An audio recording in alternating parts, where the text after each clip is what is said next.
All right.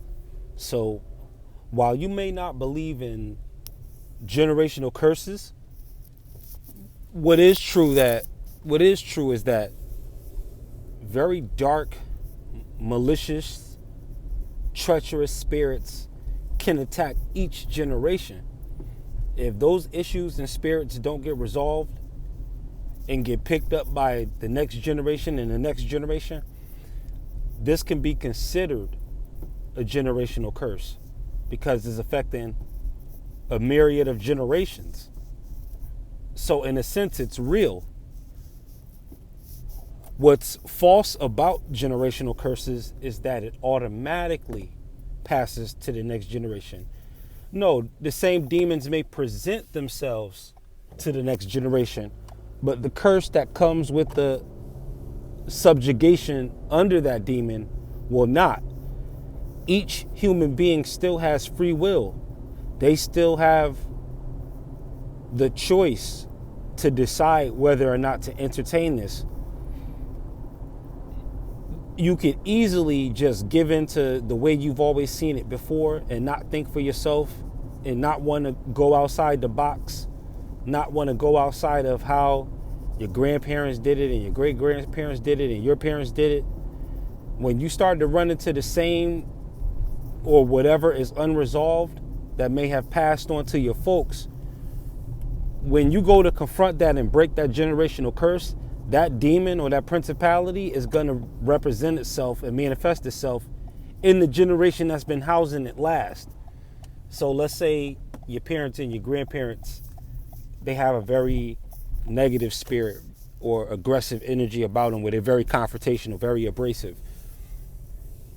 You could either go along with that and say that's just how we are. You don't get off easy, but you get entrance into hell by way of that demon. But the plot doesn't get thick until you say no, until you say that's not the kind of energy I'm going to manifest. I'm not going to fight fire with fire. I'm going to fight fire with water. I'm going to go opposite to that. I'm going to be the one to resist it. I'm going to be the one not to entertain it. Now, the moment you do that, the plot gets thick, very thick. And some of these wars, to be honest with you, you can't win them unless you cut yourself off from these people. You got to understand that spirit, aka your peace of mind, that's thicker than blood. Don't let blood get in the middle of your peace of mind. Your peace of mind means more. If you end up in some insane asylum, they can't be there to counteract the medicine once those needles are injected into you and once those pills are shoved into your mouth. They can't force that. So likewise, they don't have jurisdiction over your sanity either. So conquering generational curses are some of these right in your face challenges that you're facing with your loved ones, facing with friends, whatever the case. Generations before you, generations after you, within your same generation, whatever these dark energies are, bad energies, not dark energies, but bad energies are, your free will, just by choosing to go the other way, you're breaking curses and breaking chains and you're cutting the negativity off at the pass. You're not letting it in and then trying to do an extermination job, but thereby already being infected and infested with it. No, you're providing the opposite spirit and deciding to go in with a different mindset. And you are what? Exorcising it. Exorcising it. But in order to exorcise these demons, you have to have exercise in demonology.